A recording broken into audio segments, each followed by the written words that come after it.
I'm laughing at my own attempt. How's it shaping up? Ah, looks good. Mine looks like a raccoon. More like a sheep or a sheepdog, maybe. It's a sheepdog. No, yours looks good compared to mine. Oh, Ralph, do you have a tool to spotlight him so everybody else doesn't pop up when they're speaking? Okay, let me just see here. Speaker view, spotlight. and can you pin him? That worked for me. Spotlight. I need a spotlight. Now, this is what I did at Dog Beach. We did some painting there in our plein air group, but I used the half sheet and cut it into quarters, I guess, and a lot of dogs. And so the dogs, of course, are going to be in motion, running, and really just, it's almost like putting down a dot and then just trying to make a tail, trying to make a little bit of a leg. There was a big crane there that day, and I included that in there. So, and then of course, some surfers.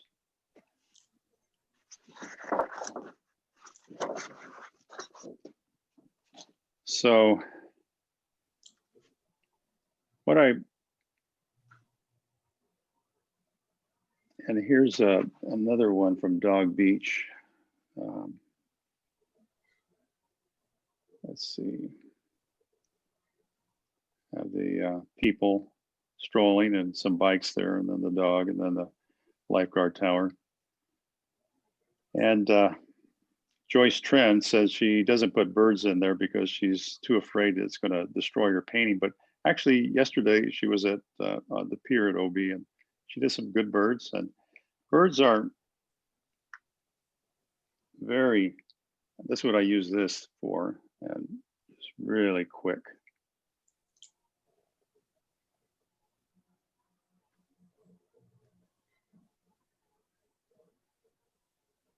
And I don't even think about it when I do my birds. I just put them in real quick.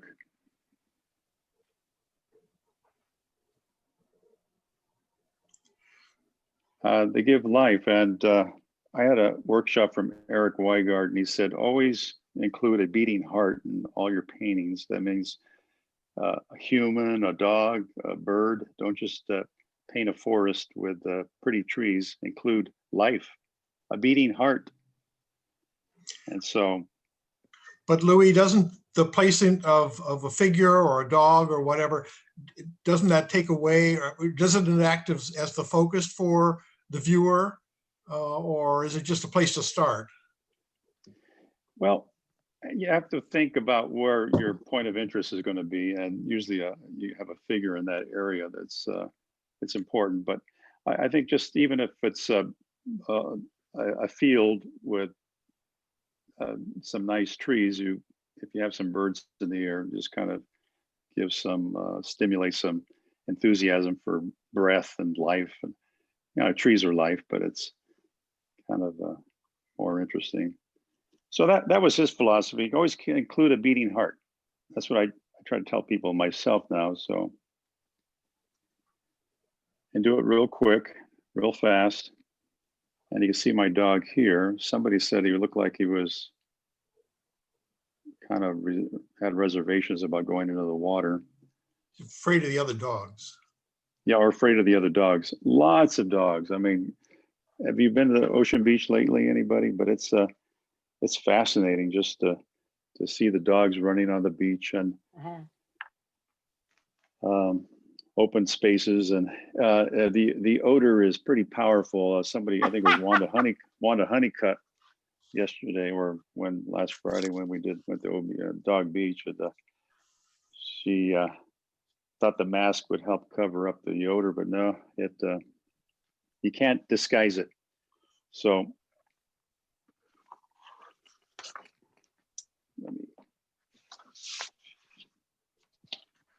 here was the painting, actual painting itself. So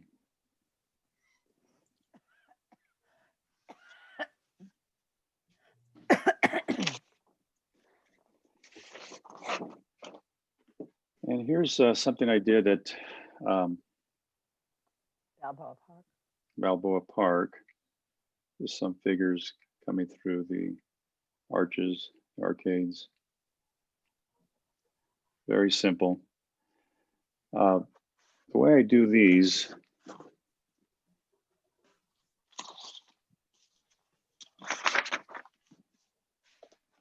oh, this is my granddaughter's artwork. I was working on something that she tried to help Grandpa.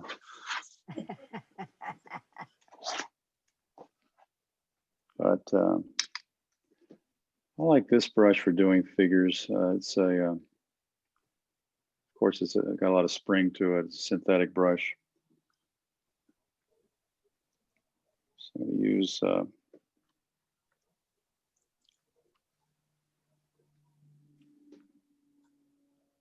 mainly when I start with a figure, I think of what Ralph was mentioning too. You have to incorporate figures into your background, because if you can't just leave a figure isolated. It has to be, the head will go into the body 7.5 times into the torso and the legs and the. So if you count it, 1, 2, 3, 4, 5, 6, 7.5, almost, well, yeah, that's right. About 7.5 times into the body.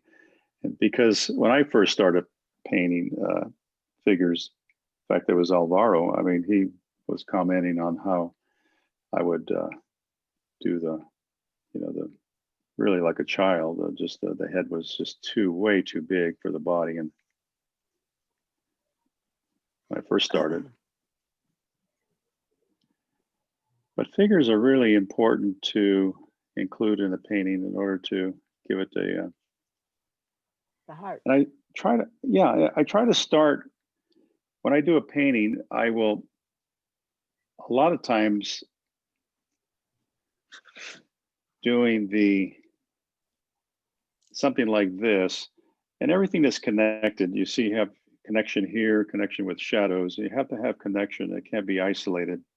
And the connection is going to be either to the water back here or to shadows and something, and everything is linked together. So when I'm drawing figures right here, I'm just trying to help you to see that.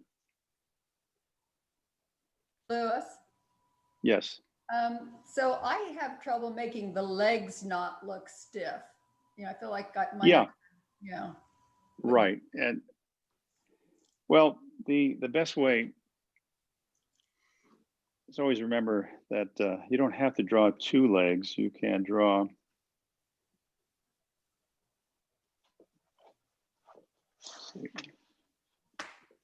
1.5.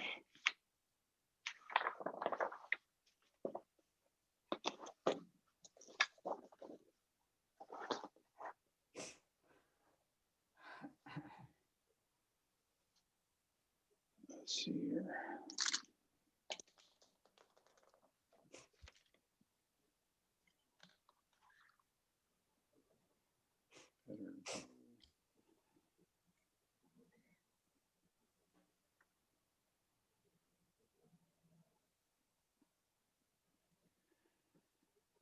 So you have people walking, and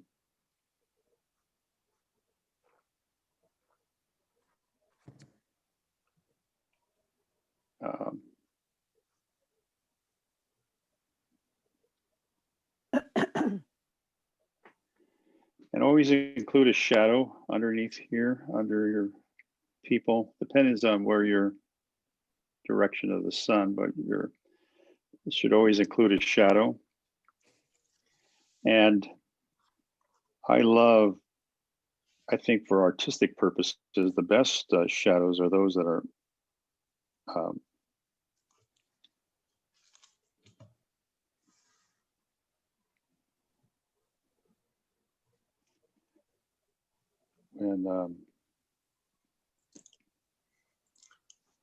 the figure's backlit. Yeah, it's backlit where you have the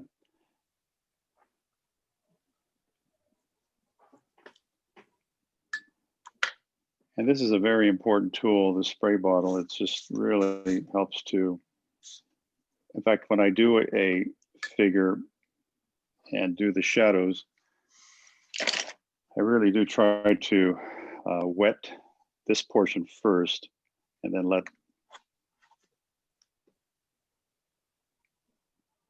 paper run or the water run and bleed. So a good way to do a lot of figures in a scene would be just to make a bunch of blobs.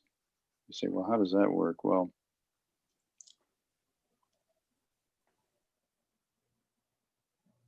and then let kind of like the figures determine what direction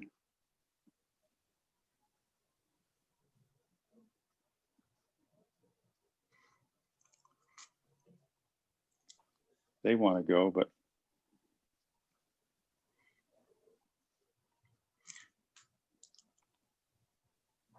Kind of like and you that don't famous always, Matisse painting.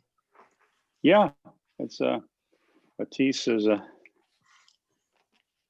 we all learn these guys, but and then I try to get the shoulder, make it more of a V shape on top, give that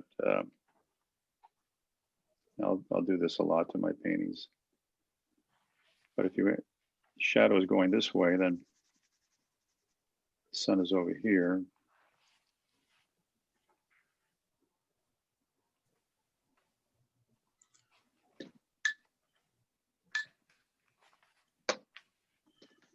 If you want to put See- color in your figures, when do you do that? I'll show you in a second here. I think I do it several ways. I think the most productive way to do it is to start out with a lot of color. Start with a lot of color on your palette and start with a lot of color on your paper. Let's see here. So I'm going to draw some buildings.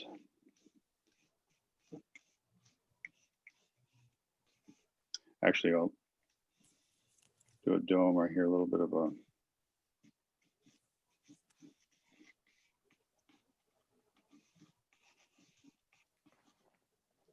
Balboa type of stuff. And I'll have the way I do figures is, let's say this is going to be the focal point over here. I usually start with a rectangle. Do a few people over here, rectangles. This guy, might be a bike over here.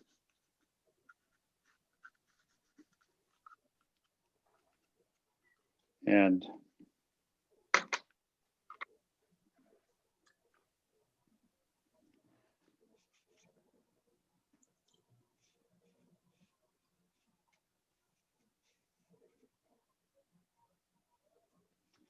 then cut away like this. But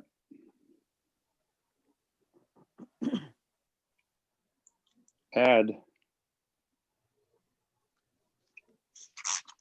spray a little there, add some color before.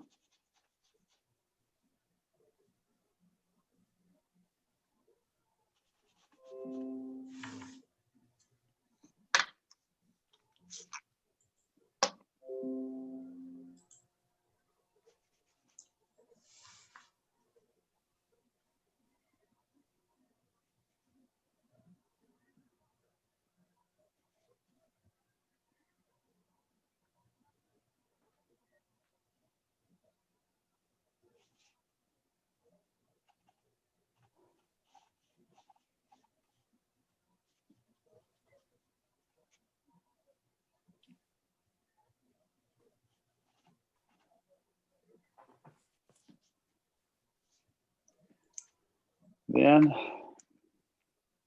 doing this before it dries, but it's okay. Well, I usually put the heads, and I start the head, I bring the head down into the torso like that, instead of having the head on top like a little ball.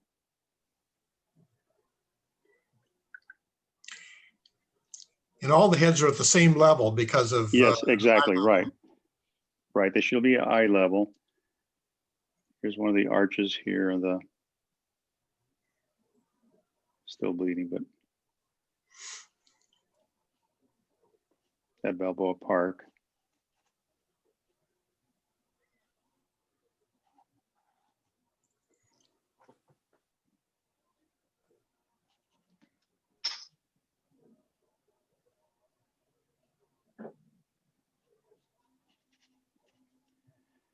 Anyway, I make my background, put some windows.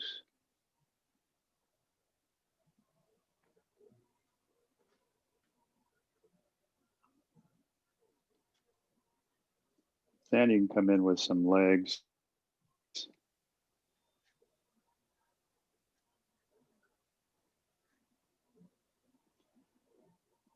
Bike over here.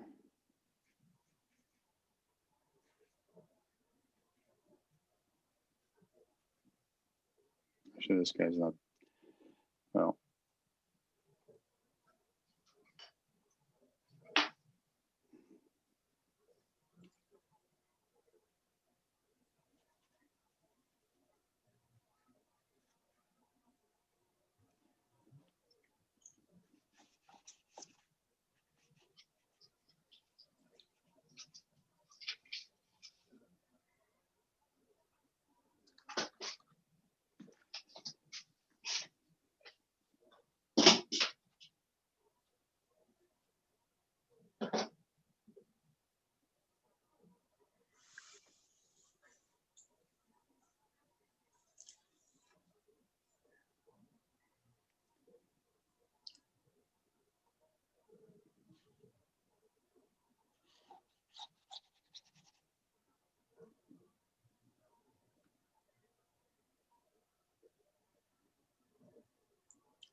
And I don't always put hair, but I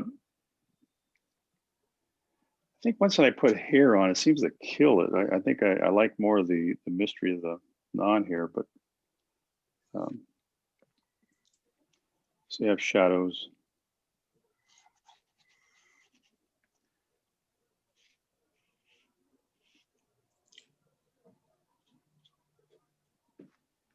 In Balboa Park, you always have a palm tree. And palm trees don't have to be green. They can be a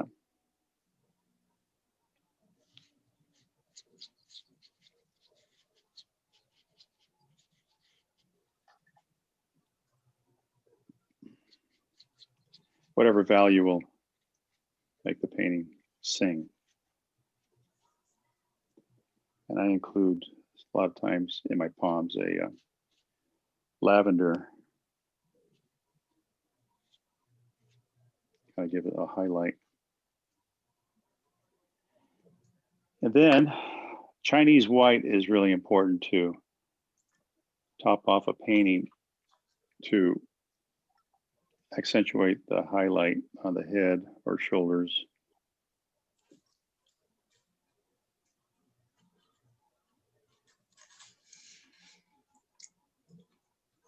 Even add a little bit to the bike.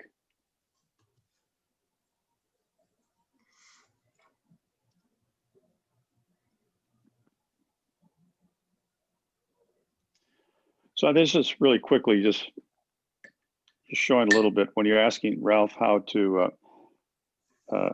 color a painting. I actually here I should have left maybe one or two of these without filling in with color. Just leave them white, and then do something with them later. But Hello.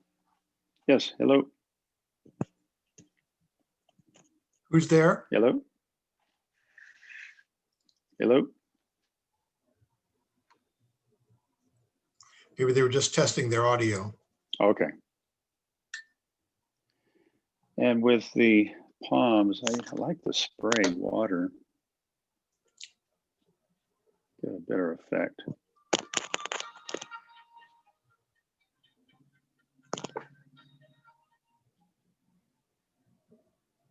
So one of the things I love about your paintings are those really dark darks that you always add. What is your favorite mixture for your darks? Do you have one? Yeah, favorite is always burnt sienna,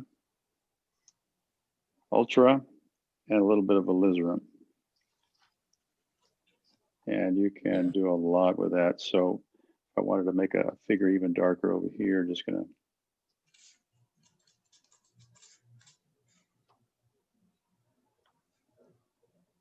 here.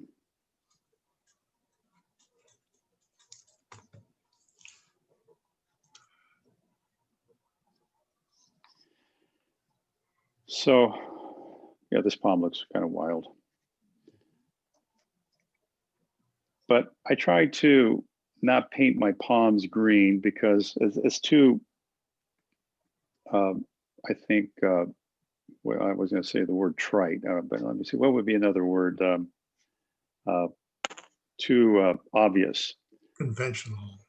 Conventional. Yeah, just break away from that. You don't have to paint a palm tree green or even a tree green. It could be any color that really will really enhance your painting. But let me try to start with something new here.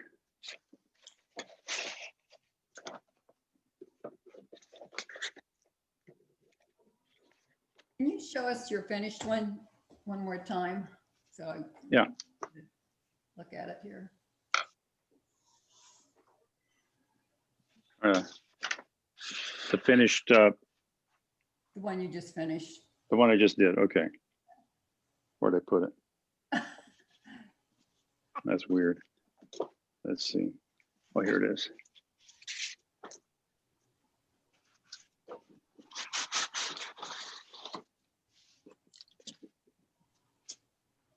I'm still trying to figure out on your bicycle wheels, you get the two wheels and then I don't really know what happens in between the wheels, but you seem to make it work. Yeah, and that's the good part of the mystery of that whole process is not really having to put a bicycle seat or the main frame inside.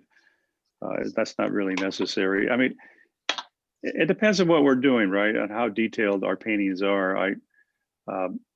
I know like Craig Anderson, he's an exceptional detail on motorcycles. And I mean, you have to have all of that's has to work, but. Yeah, here's less is more. It's the suggestion of the wheels tells you it's a bicycle. Yeah, and I think, yeah, just once you see the wheels, you understand that it is a bike and the brain takes you there and tells you that that's what it is. And so, but here, what I wanted to do is cut in figures, show you how to do the rectangular figures, and then cut around them when you're building the background or whatever building or whatever object you're doing. And then, but you can fill these in with color or leave them white. And then, but let me do another one. I'll do another one of these. Thank you.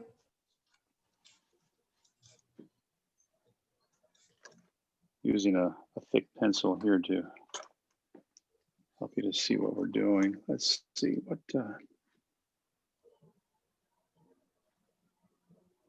let's see.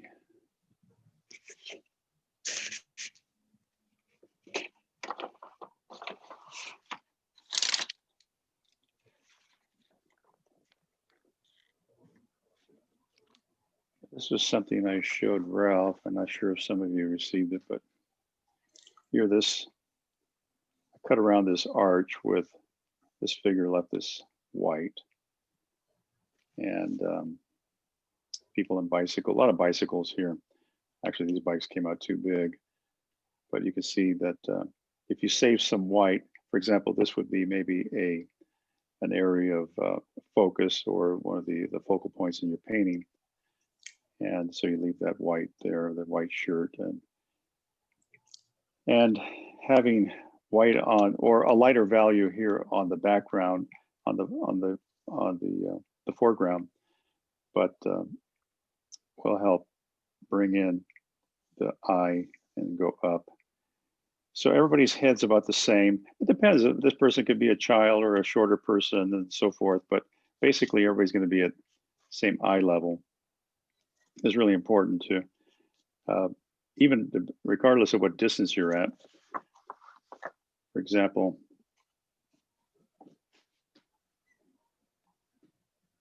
see, I did a painting at the Pacific Beach, and the lifeguard tower. There was a. Well, let me see. Try it.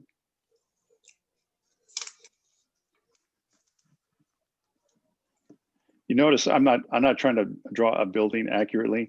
I'm just trying to get my perspective here and using my pencil as an idea. And then here's somebody's gonna be walking a dog here later, but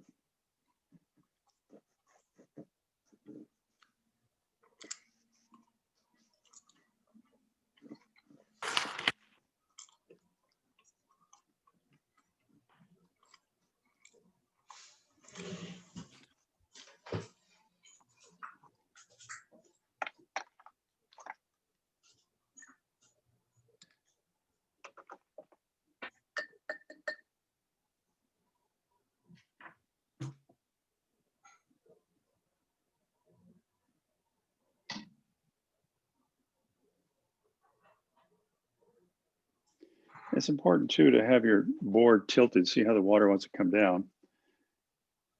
Those figure that's the spaces best. you're leaving? Yeah, I'm leaving some figure spaces here. Mhm.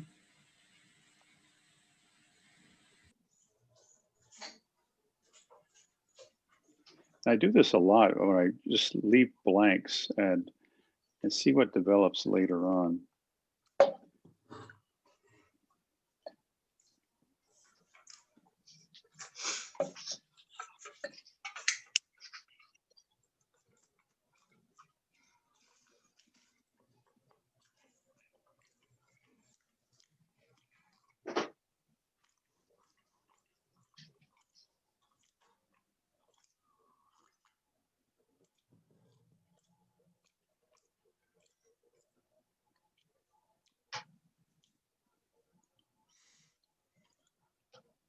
Supposed to be water back here.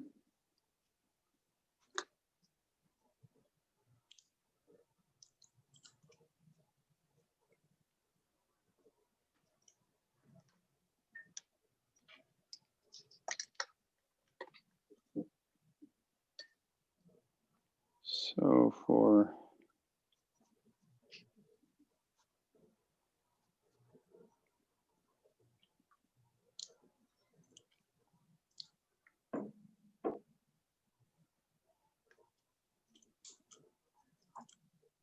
heads,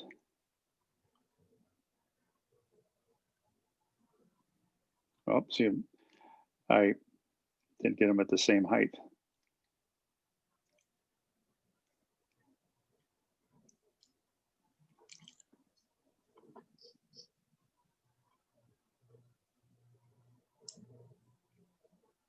But this person is going to be larger, but he's walking this way.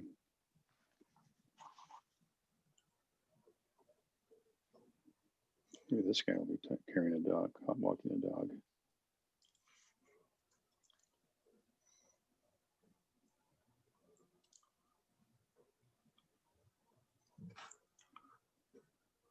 All right.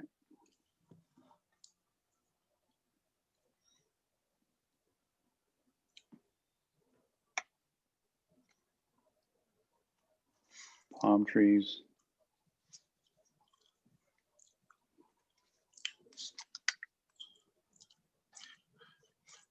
Luis, when you swiped the man's in the foreground's legs, it made them look like they were in motion. It's like a blur for the. Yeah, a little bit of a blur. And that's why doing it on wet paper is so important, because you create more, motion, like you're saying. It's It's a beautiful thing.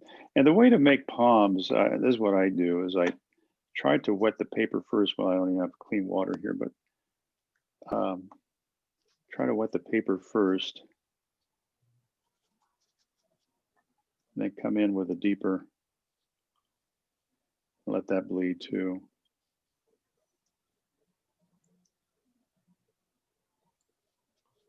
Here's the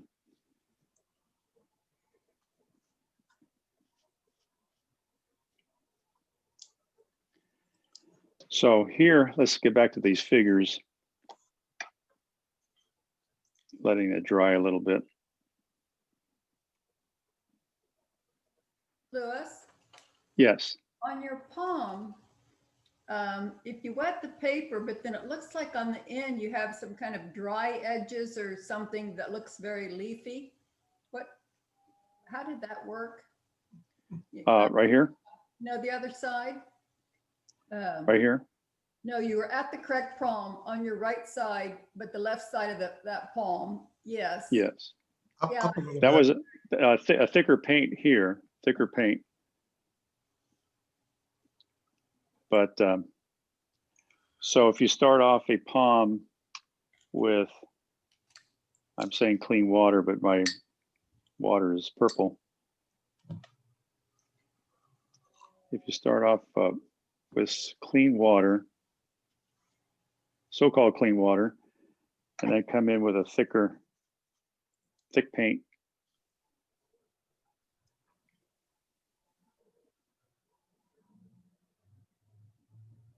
Oh, nice. I like that. Thank you.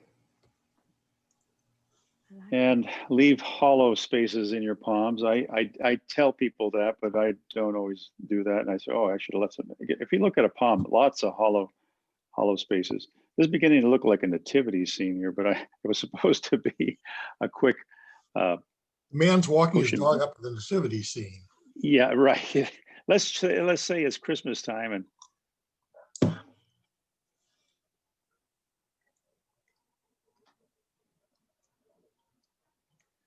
So.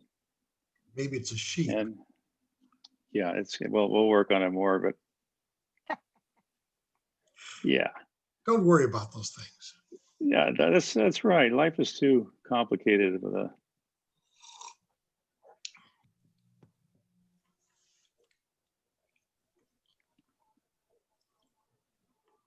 And this person is wearing maybe a striped shirt. So.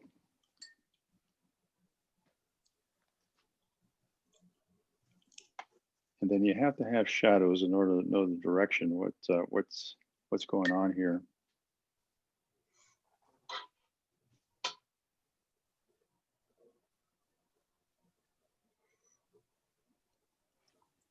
This paper's still wet.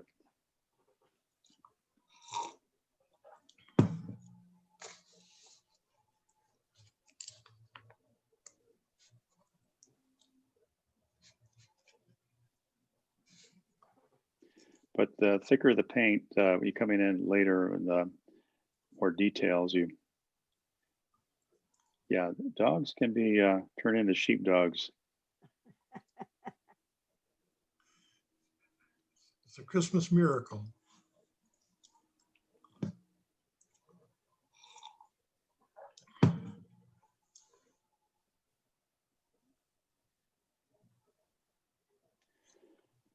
Anyway, just a little bit of an idea here how to talking about, and then really things should connect. Things should connect with shadows. Everything's moving.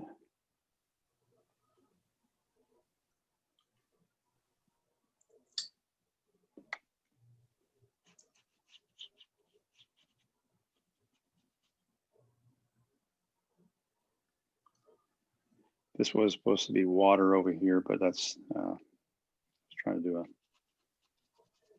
ocean beach scene or a PB scene.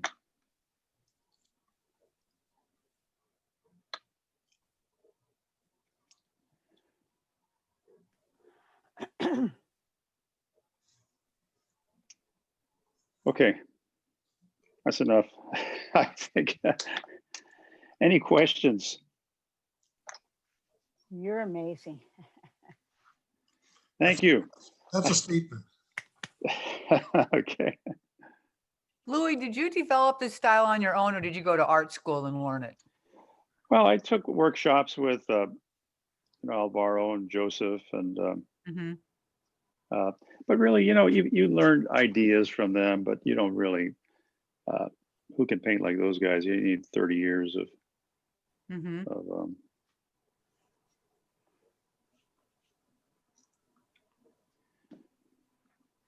Okay, so, but I'm working really fast without letting things dry just to keep things moving. But boy, this dog's not doing too well. He's blurring out. His last legs. It's almost look like a giant squirrel. I'm glad to hear some of your animals don't work out. It makes me feel better. They really don't. Giant squirrel. Well, you want to keep the mystery in there. Keep the audience guessing. What the heck is this? Those are It is the a award-winning. prehistoric. Those are the award-winning prizes when the juror says, "Well, I love that squirrel." It's supposed to be a dog. But I tell you, people, jurors don't look at those little fine things. You're looking at shapes, right, Nancy? Are you looking at That's shapes? exactly You're looking Yeah. at composition, really shapes, composition. You're looking at values, and it doesn't matter if it's squirrel or bird. It has to.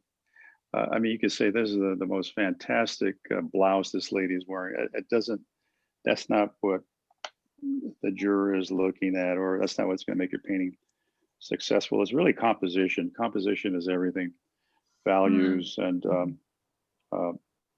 everything right Your here. edges are really interesting too. Lila. Yeah, Found. edges, and mystery. Louis, do you ever use underpainting to start off with? Yes, yeah. In fact, that's what I do most of. Because of trying to do it quickly. It would take time for it to dry. But I'll show you a little bit about what I do for the underpainting. Is always I always do an underpainting first. In fact, all my paintings are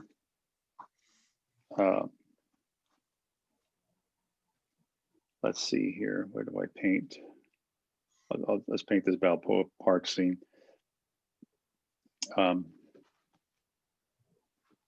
This here. Well, which one do you want? Let's see. This painting I did plein air in at Balboa Park, but it was I did it on YouTube, and you can check it out on YouTube. I go to my art website, my fine art website, and I donated it to a nice show for for the those donation things, and it sold. Somebody auctioned, or the auction. I could paint this. Let's see. So is there underpainting there? Yeah, this is all underpainting, and this is underpainting. A lot of Balboa Park stuff. The Three Caballeros, and well, for example, this OV painting I just did yesterday. I could show you how I did this. We'll do with the underpainting. I'll show you how I did this building on the left with a lot of Viridian. Let's see, how do I? Trying to keep the painting in the. Oh well, I'll be looking at it.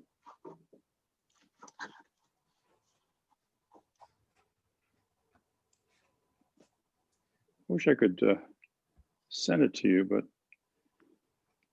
I'll go ahead and show you how to do an underpainting. First of all, start off pencil, of course, and here's the ocean beach, Newport Avenue. There's the water in the background. There's this hotel over here on this right side. A biker, bike guy, cars. lots of cars in OB. And cars, it's really a rectangle, sideways rectangle with a window on top here, but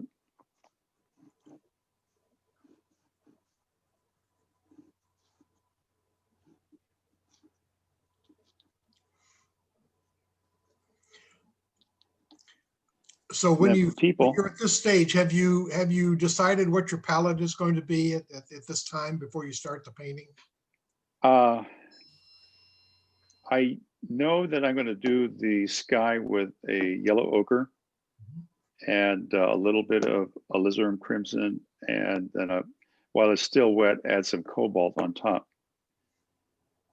I already know that, and this side is all going to be Viridian, and I rarely use Viridian, but I tried it yesterday, and Viridian, they say those two colors, it's so staining, and just over a Viridian and Prussian blue, it's just so powerful, or phthalo blue. It's just so staining. But here I have some figures behind this car. There's some figures over here too, but not too big.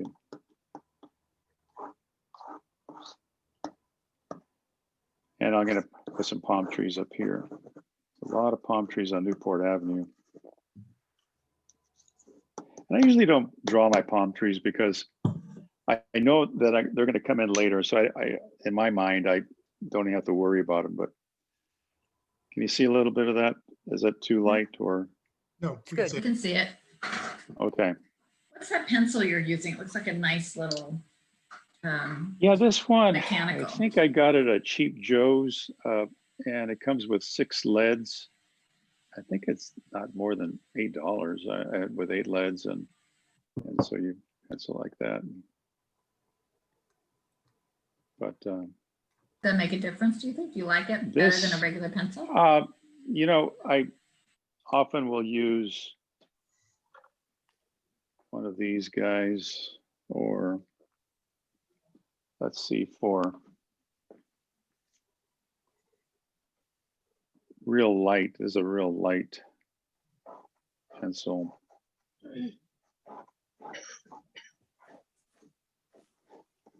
But for today, because I wanted to show you more what I'm doing. I mean, this one really doesn't do dark. I mean, it really.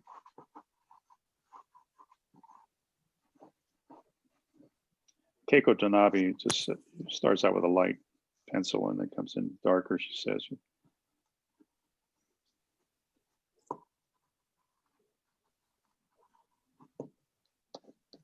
Then my palms will be up here, figures over here, and the head should be right above the car roof. And here I'll put an awning.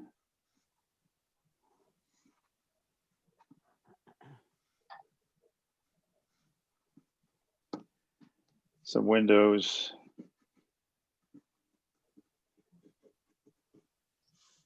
And Ocean Beach, that day there was a terrace up here with a balcony.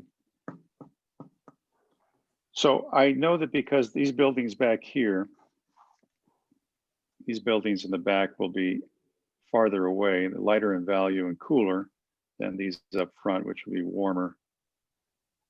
And added some warmth over here. But see, there's the awning I'm going to paint. And I'll show you with the undercoat, the first wash. This is a Chinese brush. I kind of enjoy using it. Well, I won't use that for this. I mean, for the wash, but I'll use it later for some of the palms. Louis, Yes. so is the perspective just automatic with you because you've done it so much? You know, the heads are kind of at the horizon and you've got to. Yes, I think that's it. I've done it so much that,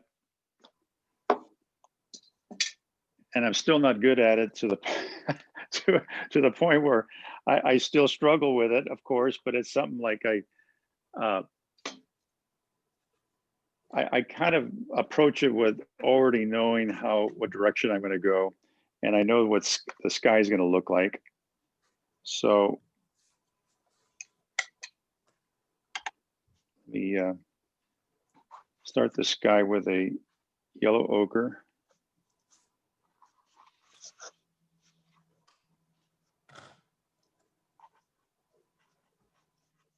And don't worry about overlapping on anything. It's going to start the sky with a yellow ochre, a little bit of alizarin. And alizarin really goes pretty strong, but just a little bit of alizarin there. But that gave a real nice glow. The paper is still wet, so I'm going to use a little cobalt on the sky.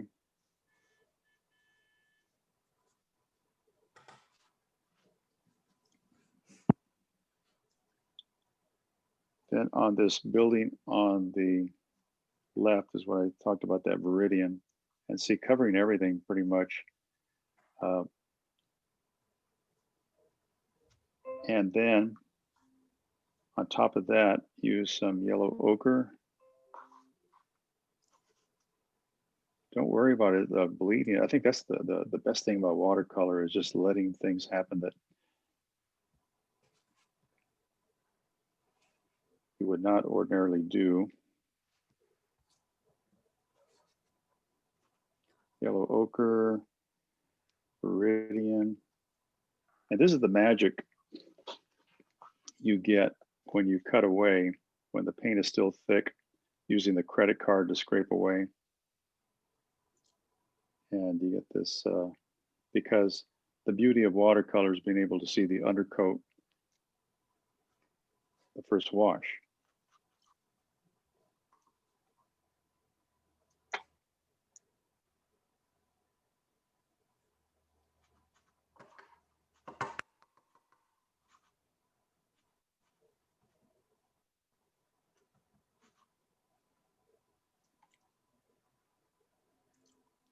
Some more Viridian up here. And so experiment with your paintings by letting everything bleed on the first wash. You just let everything bleed. Remember, the first wash is all about color, and it's not about detail. And so have fun with this first one, because you don't have to think. You're a 3-year-old. Just have fun.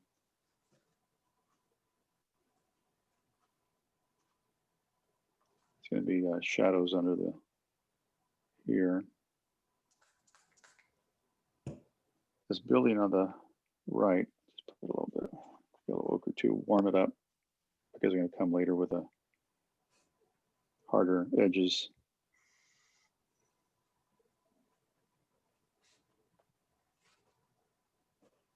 And what's going to connect these two buildings and everything is the water here and the bicyclist in the middle, and palm trees. So now this has to dry, and that's why, in order for it to be successful, we have to let it dry. Well, Luis, why don't we let it dry, and then maybe you could teach us, us do an exercise, paint along sort of thing while it's drying. Okay, put this aside.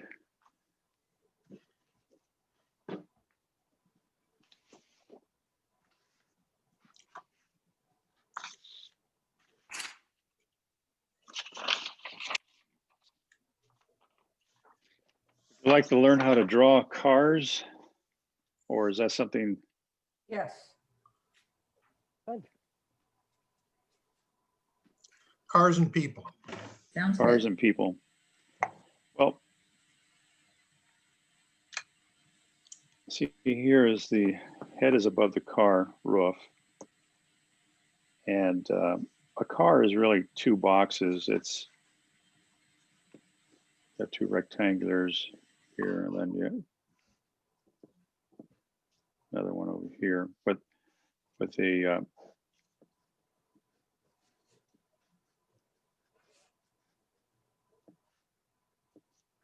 and that's the starting point. But then, of course, you're going to have windows. You're going to have headlights or all that.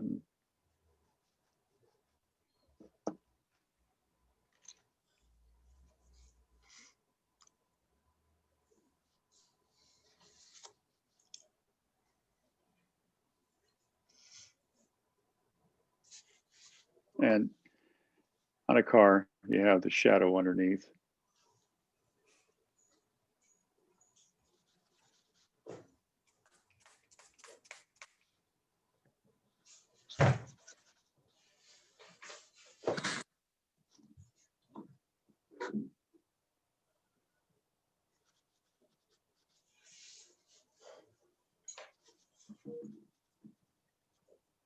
Then for figures,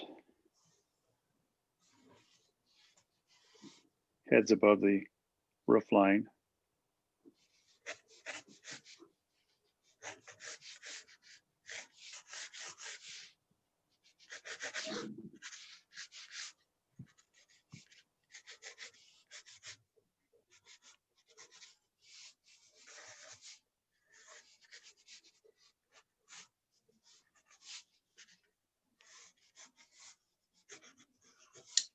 And for, let's say, well, okay, I need to have on this lower part a little bit darker here, and up here.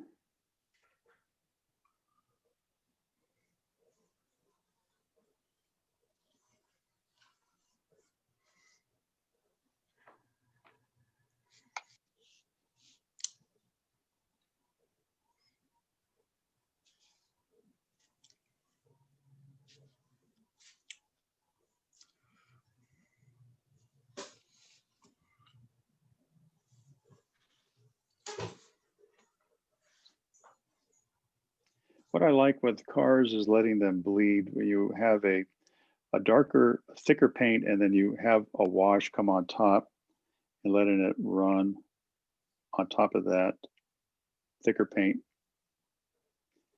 And then with a car, you need to have shadow on the windshield.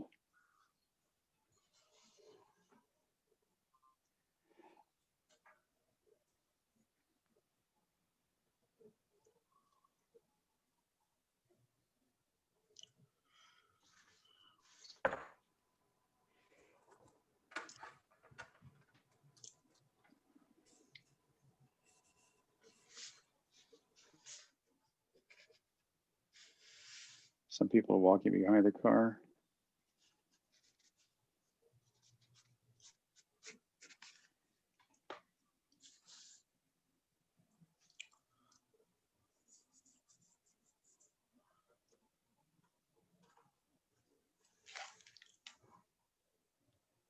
Now, if the car was facing the other way and you were looking at the taillights, I use Pyrrole Red or Pyrrole Orange. This is Daniel Smith, an excellent. It's the most Vivid. expressive color that you can use as far as for a red or an orange for getting the highlights. For example, if this was a car going the opposite direction, it's then all of a sudden it creates the okay, it's going the other way, away from these people here, and then with reflections.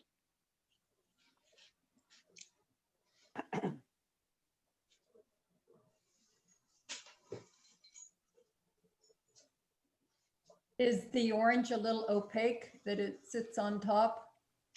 Yeah, the orange is very opaque and very thick. So I could do another car. I use a different paper.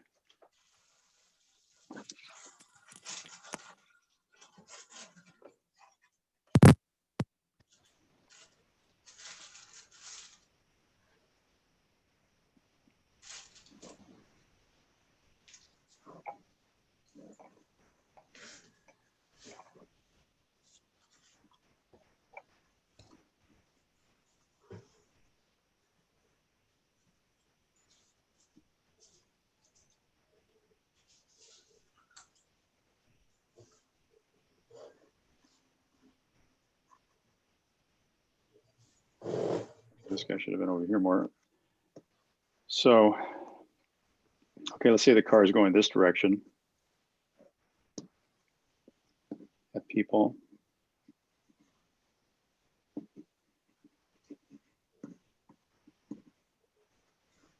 This is kind of tiny.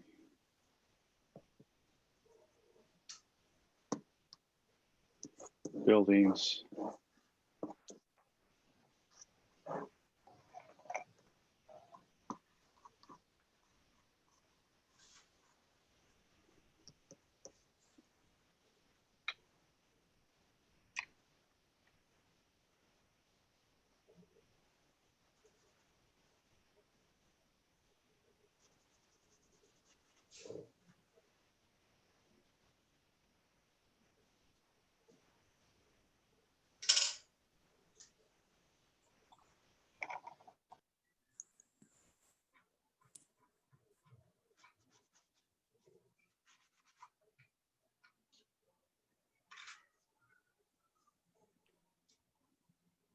I think this is a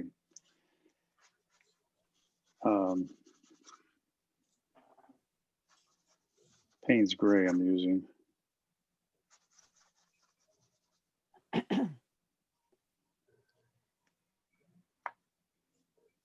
love Payne's gray with doing palm trees, and you make a with quinacridone gold, makes a beautiful green. It's Q gold and Payne's gray, just really incredible. It's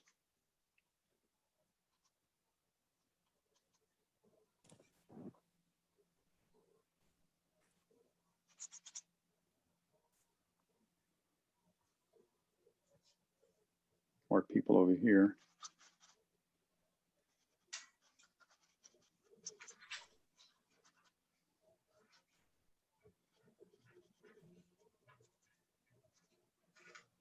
Careful they don't get run over. Okay, they're smaller.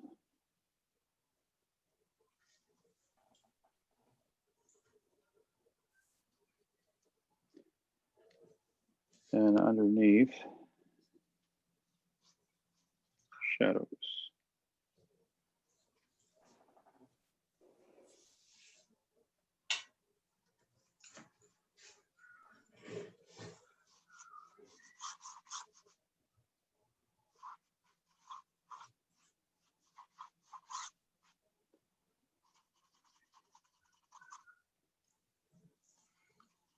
Using a bigger brush. Okay, this is when I put in the heads.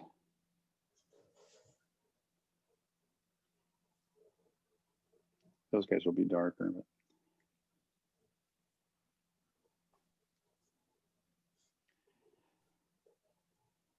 let's see, I'll use a square brush.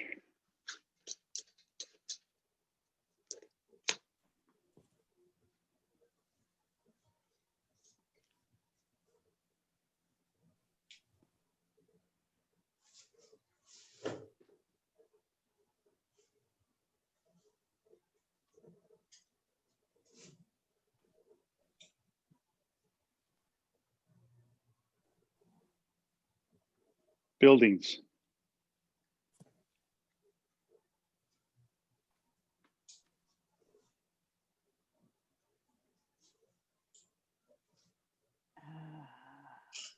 Yeah.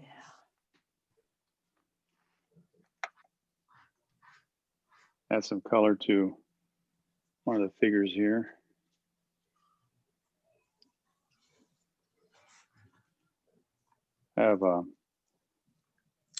I was using opera the other day. Anybody use opera?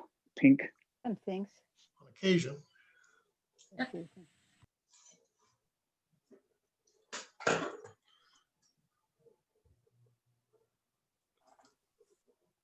The car window, you're gonna have shadow.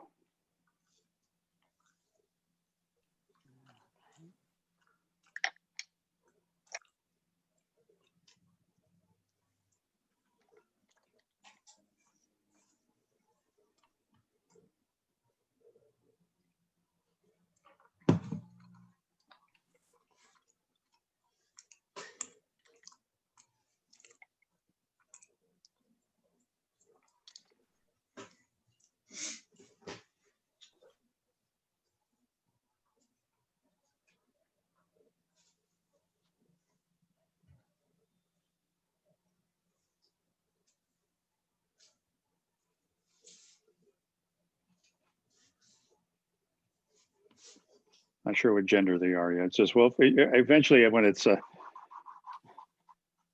it begins to look like a lady, okay, it's a lady, but not till can't identify who they are yet until, yeah, my wife is just, I like that man. Well, it's supposed to be a lady. Yeah, you like that? She's okay. It's a lady.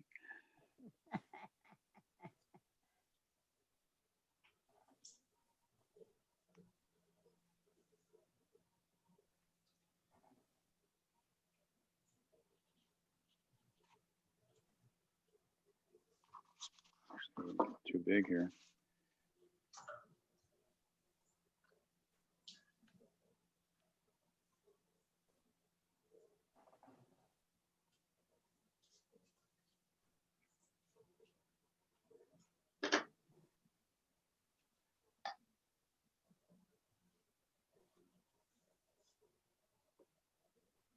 Good.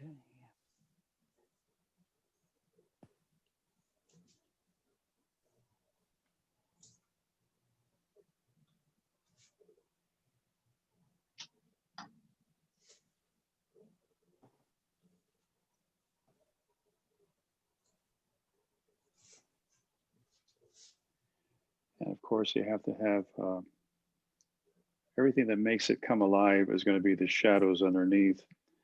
And so for these, for example, if let's say it's a more of like a rainy day, you have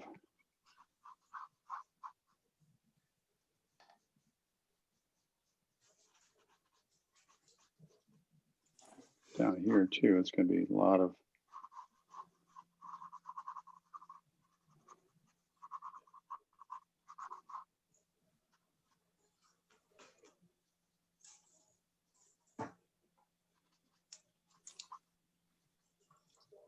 it was nice to get rain the other day. Yeah, we needed it.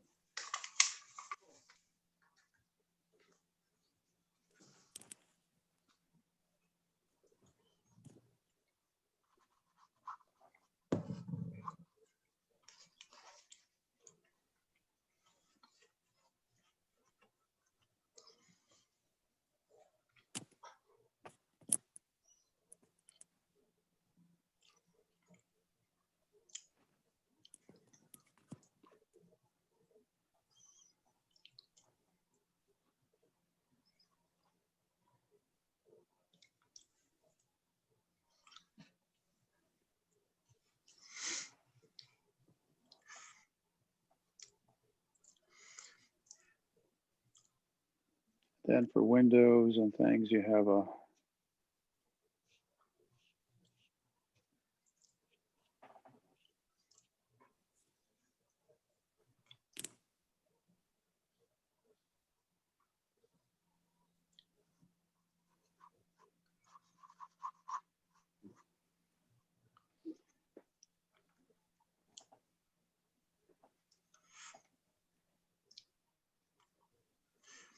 Don't forget the taillight reflections. yes, I was just about to just let it dry a little bit and then I'll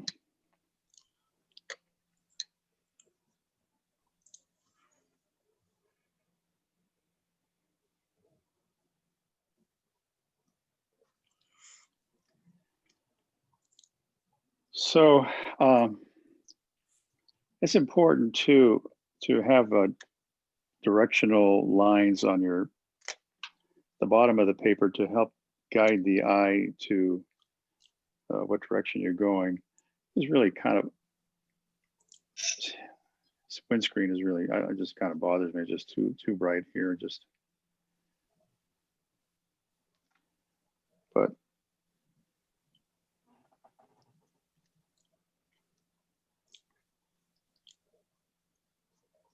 So Louis, so I'm trying to paint along and I feel like mine just kind of ends up being blobs of color, but yet yours I can see. yeah. See Well, yeah, it might be because I painted these lines too deep, but kind of wash them out.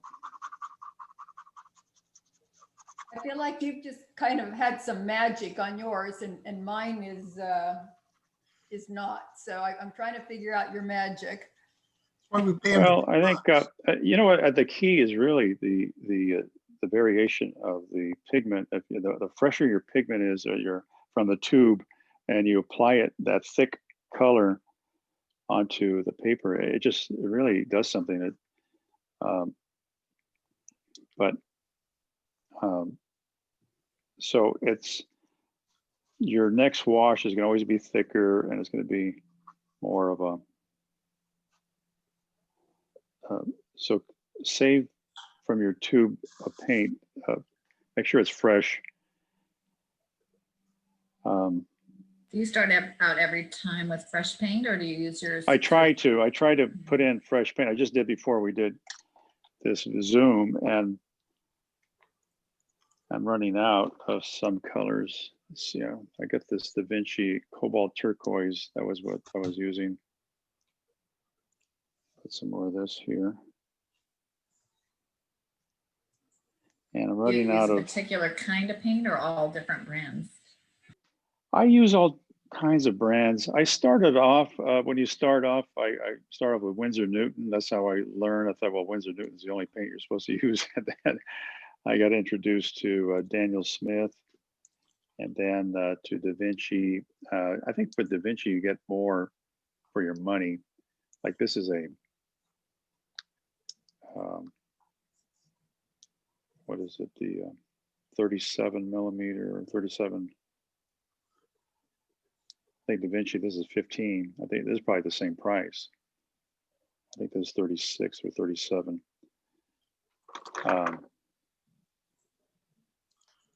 Sienna. Talking about paint colors, would you repeat what you used for your car lights, please? Pyrrole orange, Pyro, thank you. PY. ROL. And then nothing looks right until you top it off with Chinese white. So you're not a purist. No, well, Chinese white is watercolor, but I mean, who has the time to cut away and in fact, they even use a little Chinese white on the window to restore some of that.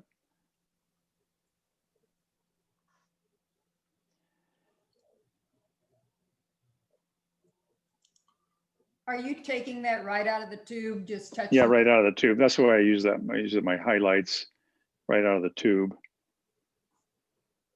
And then we need a dog.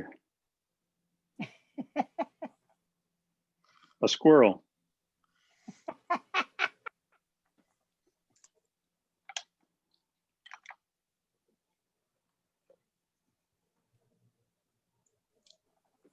I'm using some Payne's Gray and burnt sienna.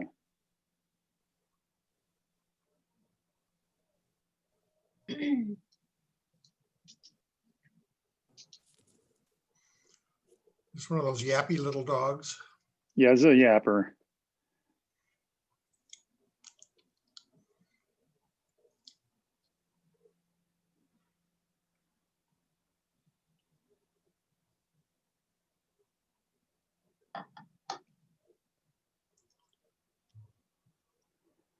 Okay, then some shadow.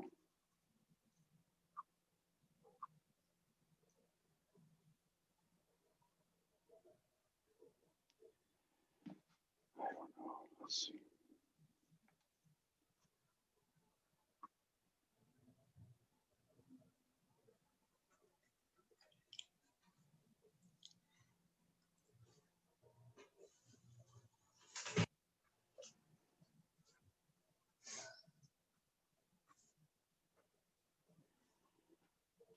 Okay, that's kind of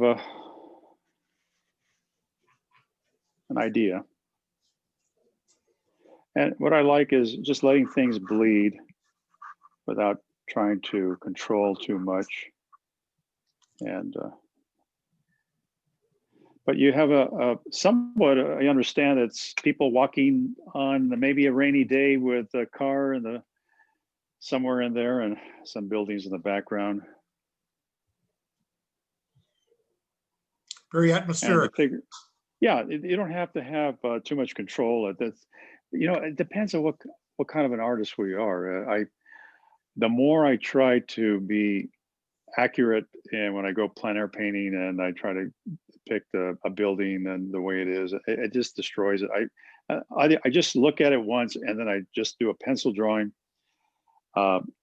without going for accuracy, and it turns out a lot better than all my Balboa Park paintings are not accurate. They are just an idea. There's a dome, there's a tower, there's some palm trees, there's some people. You start out with those central figures or ideas, and then, but it's always composition, and a good composition where your shapes and light are coming in.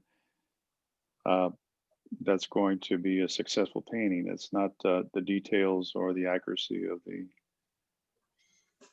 what you're looking at. That's always hurt me when I try to paint outside and I try to depict accurately. And that's why I don't do commissions, because people say, "Can you paint my house? I want you to do a paint." They would actually want you to do an accurate, or they have a gazebo and they have all the these trees. There's 6 trees, and everything has to. And I just can't do that. I tried to once. I was painting downtown at where was it? We're in Hillcrest, and a restaurant owner came out and he wanted me to paint do an artwork of his building outside his restaurant. And I could tell he wasn't happy because it wasn't what he had in mind. I always tell people, look, I want you to look on my website, look what I do. This is what I do. I don't do accurate paintings. I just do an idea, because you're going to be really disappointed if you want me to paint. But your house has 10 windows and I painted with, 6 or so. Just help people to guide them along with. I said, no, just look at what I got. Look at the paintings that I do have, and then if you like it, just let me know and I'll sell you something. Yeah, I want to ask about Viridian Green, which I always felt was a very difficult color to use. But does it blend with most colors? Well, it will. I pretty much only I've never used it as for like in trees or anything. In fact, most of my trees don't even have green in them. I usually use, I mean, I'll have some. The best greens that I use for a tree, John, are, let's see. I'll show you the secret to painting green. But you started out with Viridian Green for a background, though. Yeah, right. Yeah, this guy, he's still wet. This painting right here, this is the Viridian here. And so what we're going to do is, when this is dry, I really wet it. That's why I should put it in the sun.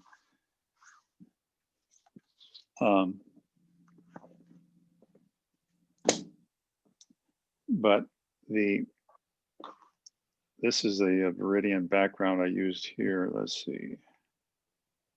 Okay. Yeah. And I had some yellow ochre up here. And isn't that beautiful though? This watercolor, when you can scrape behind some of the original wash was original Viridian and yellow ochre. And then I came over it with a darker value, and it's really a combination of grays. But then once that started to dry a little bit, then I scraped it with a credit card, and then you can see the undercoat, the first wash. And to me, that was more impressive than anything in the painting. But I love the light, that you really get the light coming through. Yeah, you get light, all sorts of neat things happening. And the awning I just cut away. I didn't actually scrape that. I just painted the figures. Here's the car, and then here's my dog. Yeah, great. A bike. When you did the Viridian underpainting and you scraped back to it, did you let the Viridian dry, and what did you paint over it with? Yeah, the Viridian was already dry, and then I came back with a came with this gray on top of all this yellow ochre and Viridian. Then used my credit card to scrape it. So I used this credit card just to start scraping. Once it started, before it dries totally, there's a point where you can scrape. You can't scrape too soon. You have to let it dry some of the top, the second wash on top before you. And then I threw in that pyrrole orange sign and the pyrrole orange headlights and taillights. And even though this is a trick, the cars are coming this direction, but in order to have a more fun painting, I had it going the other direction on Newport Avenue so I can get the taillights. See, both cars are going, you know, two cars are going the wrong way here. But you know, that's nobody's really challenging us on those things. It's, and there's the water in the background. And there's a wall there, but I didn't paint all the wall. And you have, but Did you say you painted over the Viridian with Payne's gray? it wasn't necessarily Payne's gray. Payne's gray may have been in there, but it was a lot of different colors. It just whatever was on my palette to make a gray color on top. Kind of a neutral. Okay. Yeah, neutral. All right, thanks. Yeah. Thank you.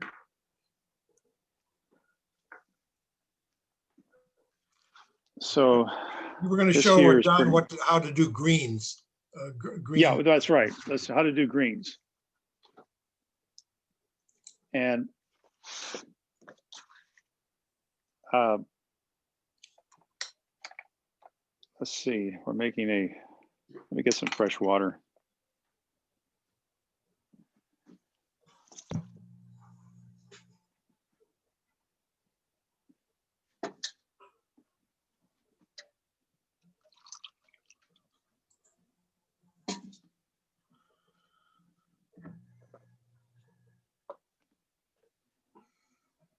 Okay. I like this brush because it helps me to see how long it is. It helps me to stay loose. So making some palm trees, fresh water. Here's some lots of palms.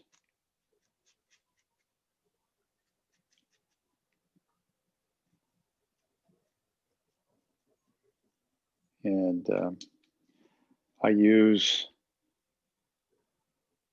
Q Gold and Payne's Gray.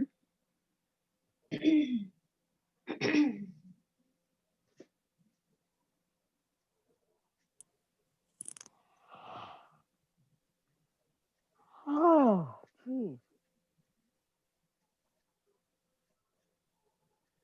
Then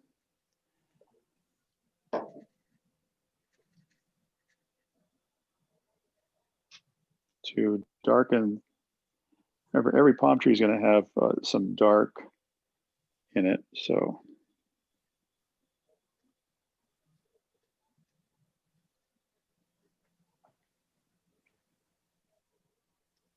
soft edges and hard edges.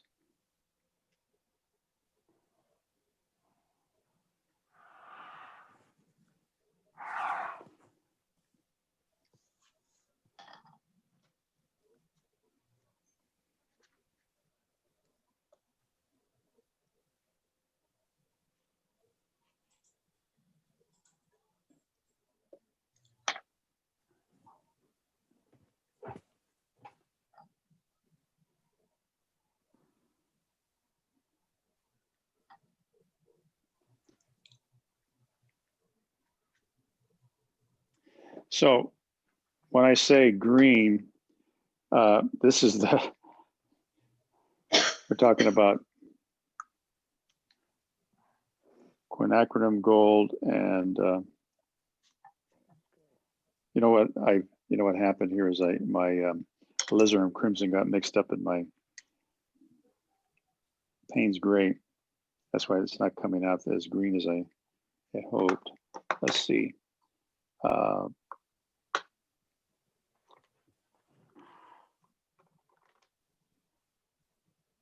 Gray.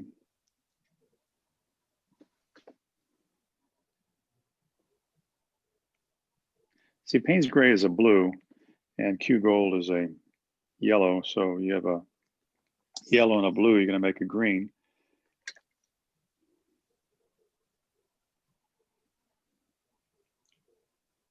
Do you ever use the neutral tint instead of And paint? yes, yeah. Well, neutral tint will be more of a, like that, what it is just a very neutral. I use, there's a neutral tint here, but the Payne's Gray has blue. And so here's Payne's Gray with Q Gold. It depends on the variation.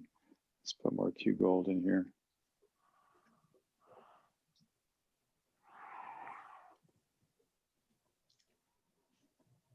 Still coming up dark.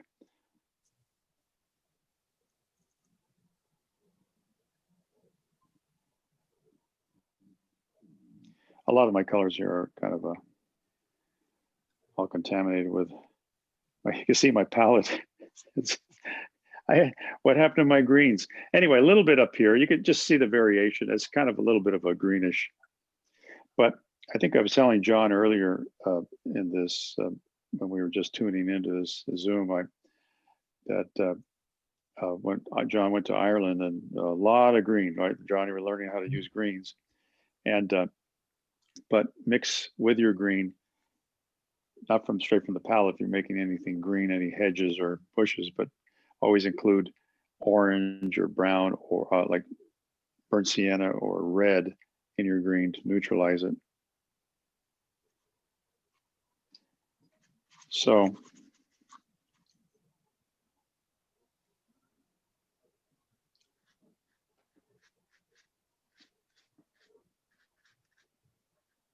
and then you build with that big darker, harder edges.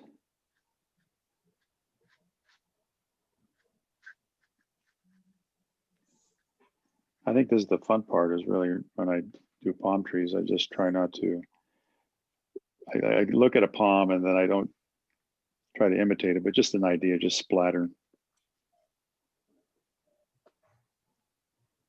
Okay, should we go back to that Viridian building at Ocean Beach? Okay.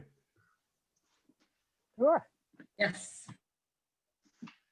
It's almost dry.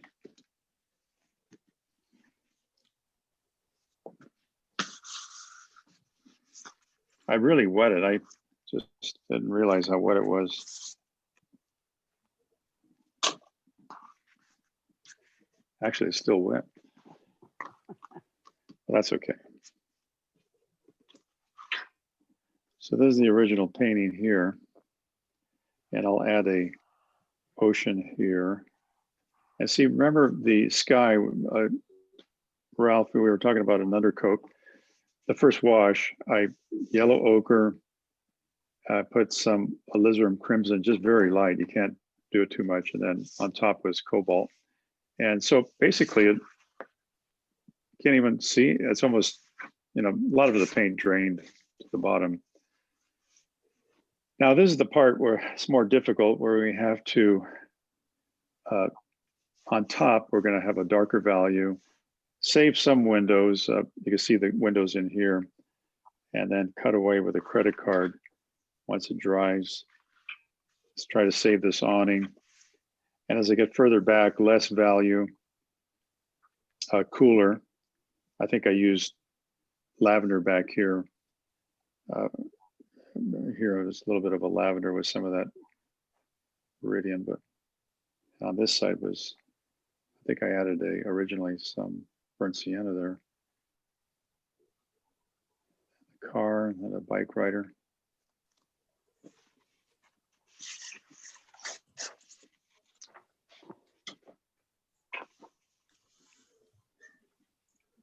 With this painting, I try to use a square brush when I do a building. Square brush helps me better to kind of get down some sharper corners. And honestly, right now, I'm not even concerned about color, just trying to get a dark value, but it's kind of green. here. And I'll use a little bit more blue, burnt sienna.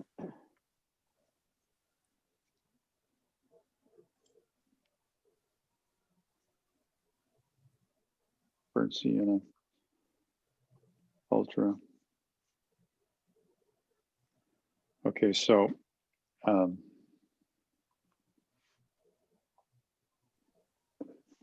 top there it's a balcony. Spray a little bit. Doesn't have to be accurate.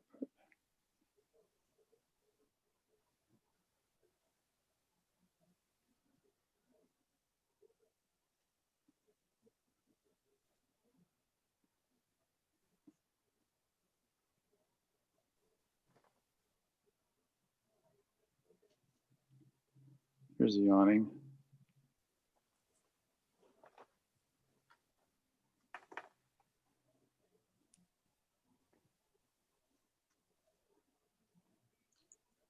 The buildings in the back here are going to be cooler. They're farther away, so I'm using lavender.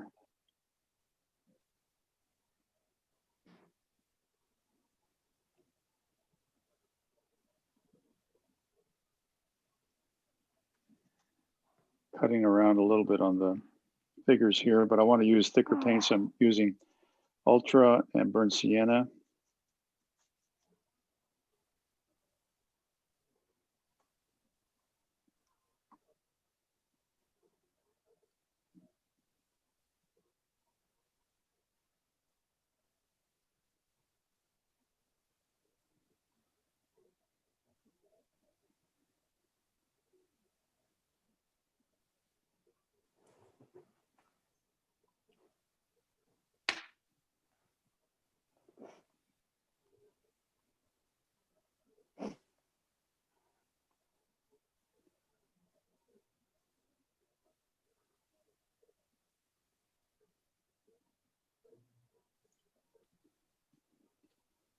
Okay, this car.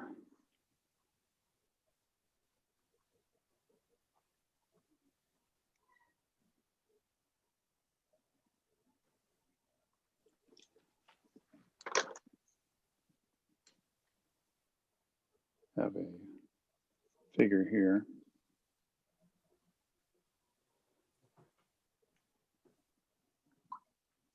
Now's the time to start scraping, start dry.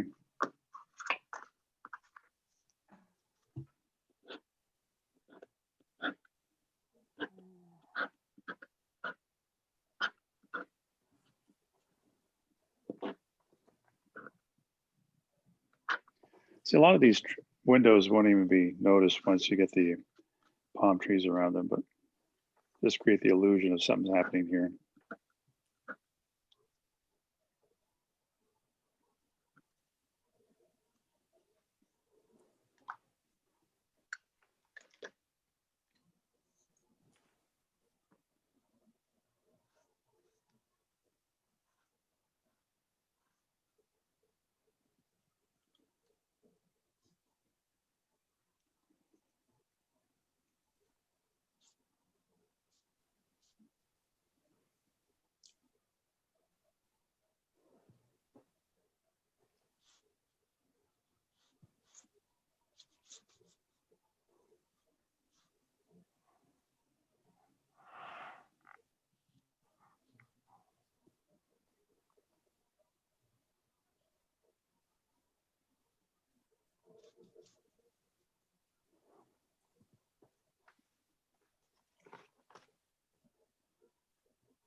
foreground shadows, it's not really necessary to have something to kind of match the top, but doesn't have to be.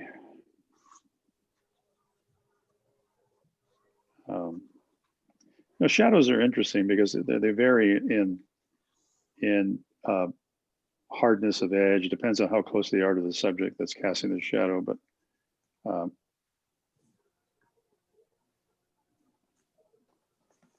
see, connecting these two cars here, still haven't done the water, the whole point of Ocean Beach. I'm using that turquoise only because I think it's got a nice color to it. Yeah.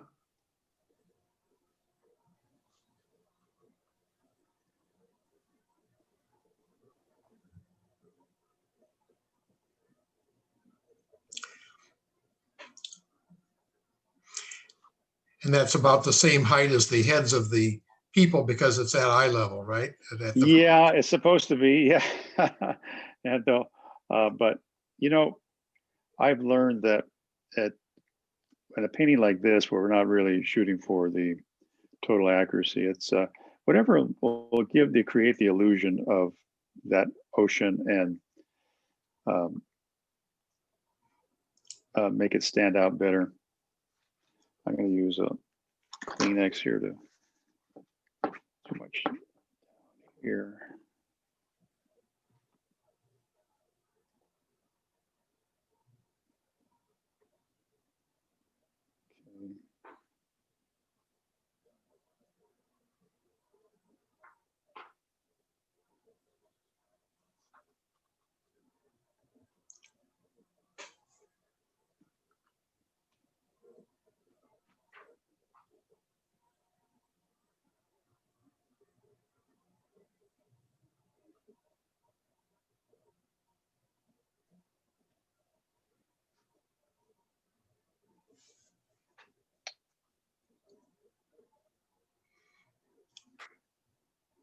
Okay.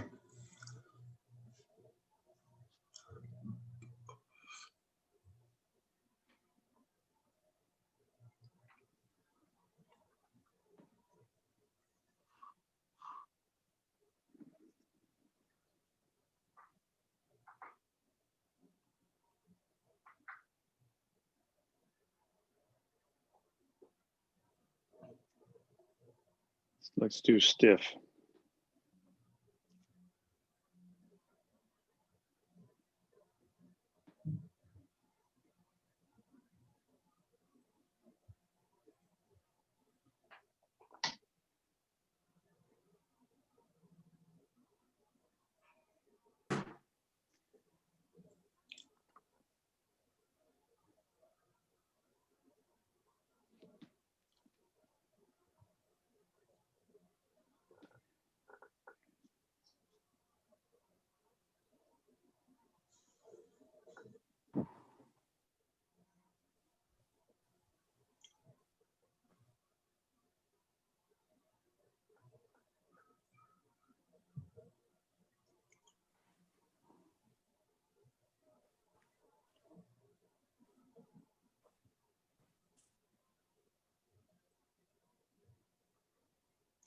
It's just a color variate, or just to have variation, and the building is too bland.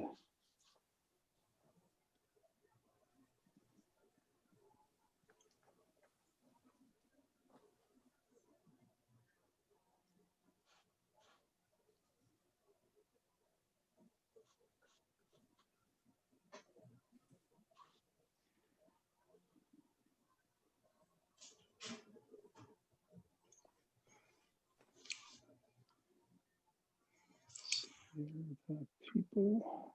About 15 minutes left, Luis. Oh, really? For everything, or for this? Okay. Boy, we're moving along.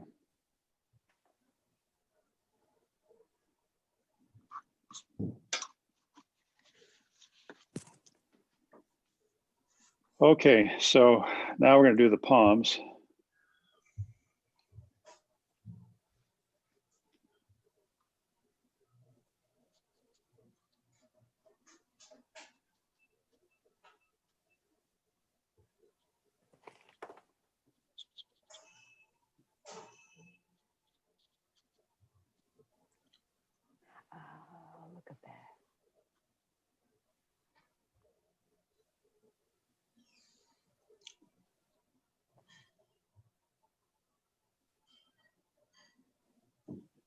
Oh, battery is running low. Are you still there?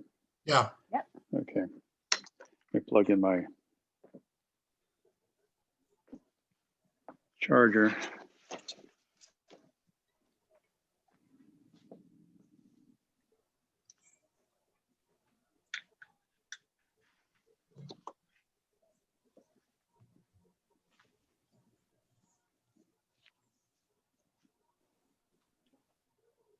Okay.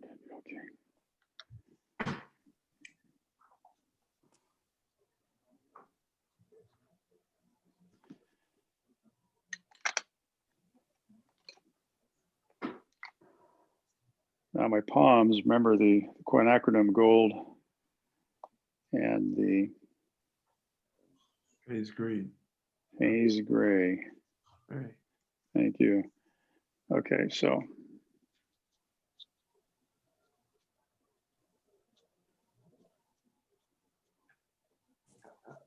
There it comes.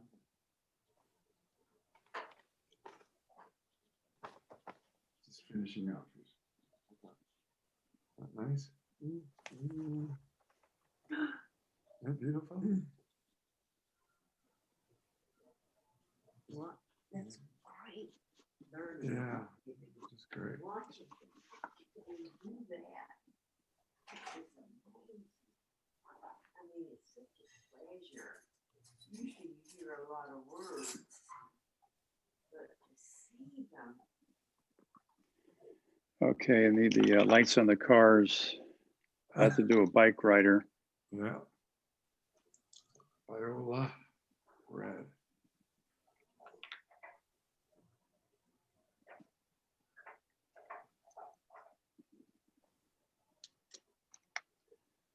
A little bit of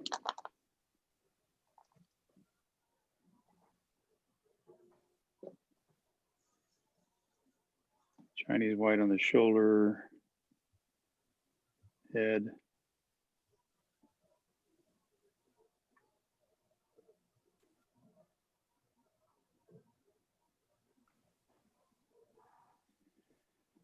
And a little bit of splatter.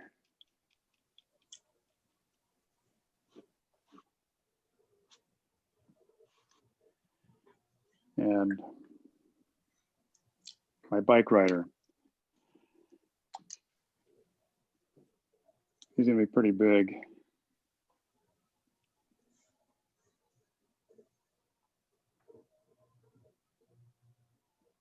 Uh-huh. Oh my gosh. So fast. Great.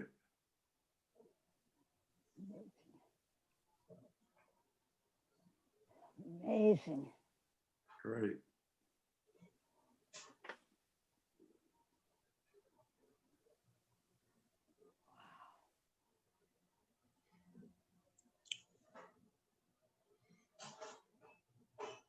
Don't even have to do the spokes because it's kind of like I already know where you get the idea.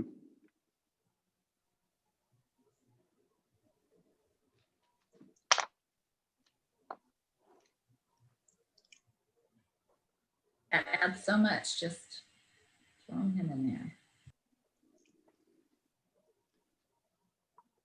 Okay, let's see.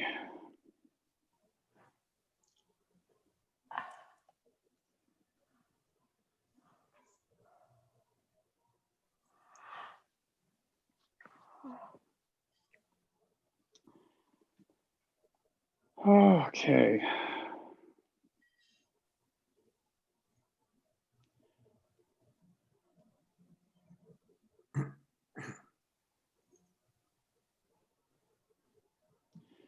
Okay, Ocean Beach. And there were some power lines or some,